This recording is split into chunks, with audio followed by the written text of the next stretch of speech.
Hello and welcome to the FPL tips video ahead of game week 26 by Fantasy Football Scout. My name's Rich and as always I'm going to go through 4 tips ahead of the game week. So this is just a regular standard boring game week 26, so a single game week. However, we've had way more news this week. We've had news like after the FA Cup results yesterday, we now know that Brentford, for example, which is going to be a big talking point in this video, they have a double game week in game week 27. They then play in game week 28 in a game that we expected to be a blank game week, but Leicester lost to Blackburn, and then they've got a double in that big double that we've talked about last week in game week 29. So Brighton are going to be very popular to talk about. Now I am recording this, it's Wednesday night, so it's just before the completion of the double game week, so I don't know the Liverpool scores, I don't know the FA Cup result, I don't know the Arsenal score, Arsenal against Everton either, so I am going in with limited information.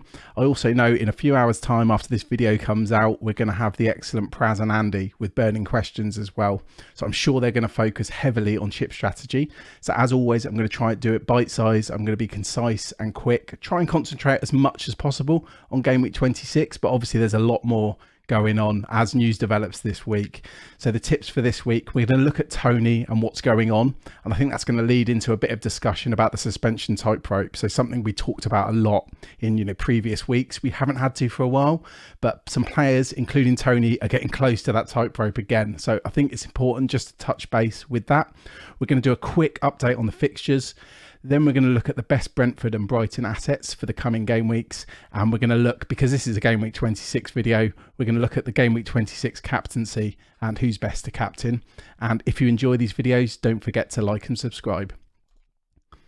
So first of all, we're going to look into what's happening with Toney. Now, there's obviously a lot of news surrounding him. There's 2 things really. There's the potential ban for betting breaches, which I saw an update earlier from Lyle Thomas, which I've put on the screen for those watching on the YouTube video. And it reads that Ivan Toney's betting case is now back in the hands of the FA. The Brentford striker has replied to the charges, admitting some, but denying others. FA will now work towards a hearing date. Now, this is the key bit. It says likely in April. More on Sky Sports News now and online soon. So I think we can assume, and obviously this can change, this is a rapidly developing situation, that it's safe to go for Toney based upon that. I mean, maybe that's famous last words, but we can only go on the latest updates. What's interesting though is not only is that hanging over him, but we've got the suspension tightrope, which again, so now the threshold's been raised to 10 yellow cards. But if someone hits 10 yellow cards, it's not like when they hit 5 yellow cards and they got a 1-match ban. You actually get a 2-match ban for hitting 10 yellow cards. So there's not actually that many FPL relevant players on there. Toney's probably the main one. We've got Joe Linton, who's top on 9. So if he gets 1 more yellow card, he will miss 2 games in the league. Adam Smith, Toney, Decore and Bentancur are on 8. And then there's a few on 7. I think Andreas Pereira is probably the most relevant after Toney. Andreas Pereira's on 7. So if he gets 3 more yellows, he's going to get a 2-game ban. However, I think people are coming off Fulham assets just due to the upcoming blank and double game week landscape.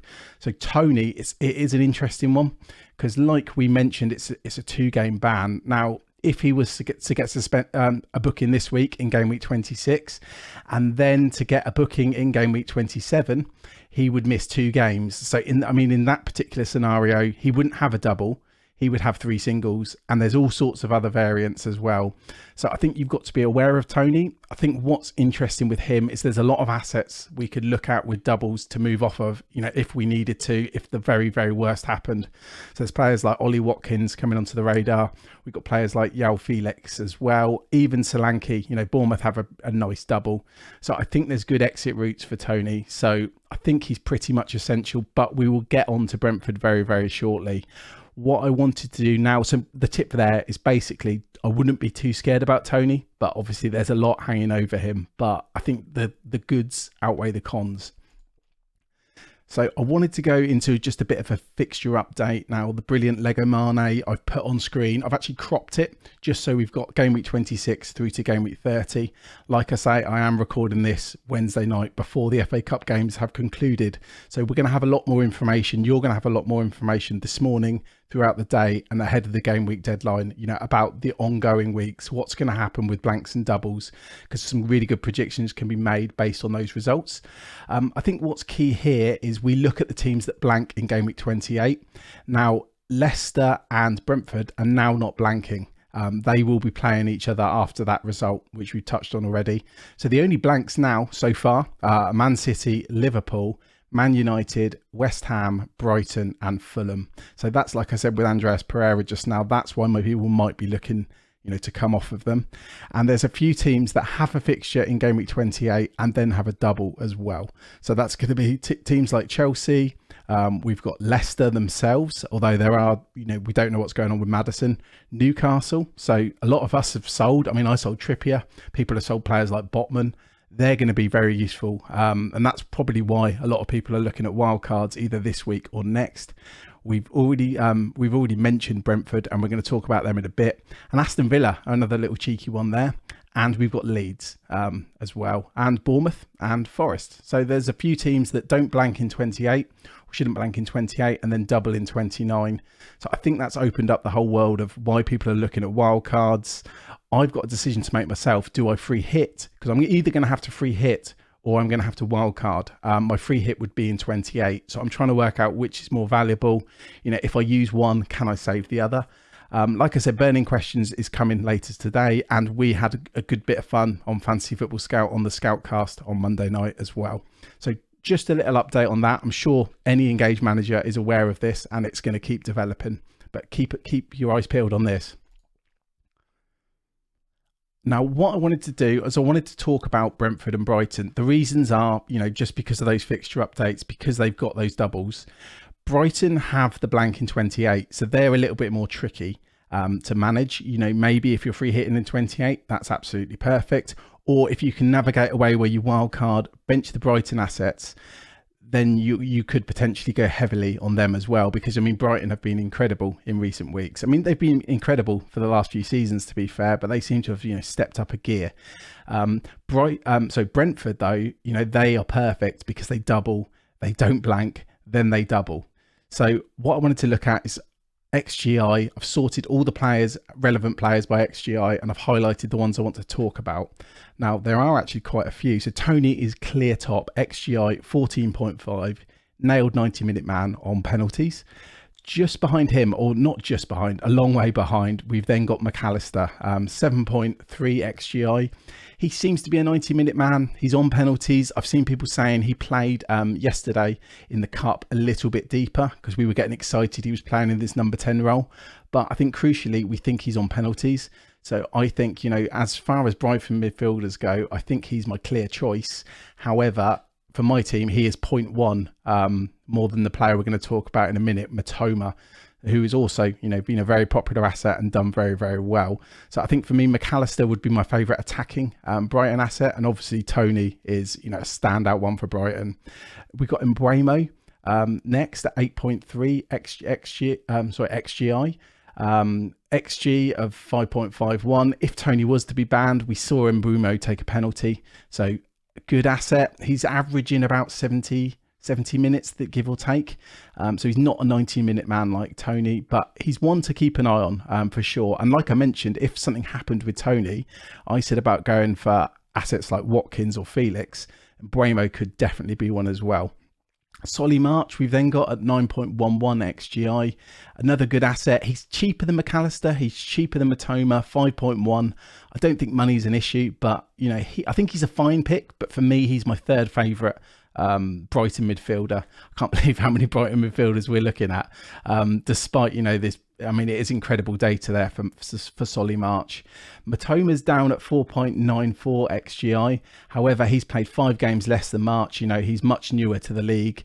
I think he's come out with incredible data. He's also had some weeks where he didn't have the data, but he's put up consistent points.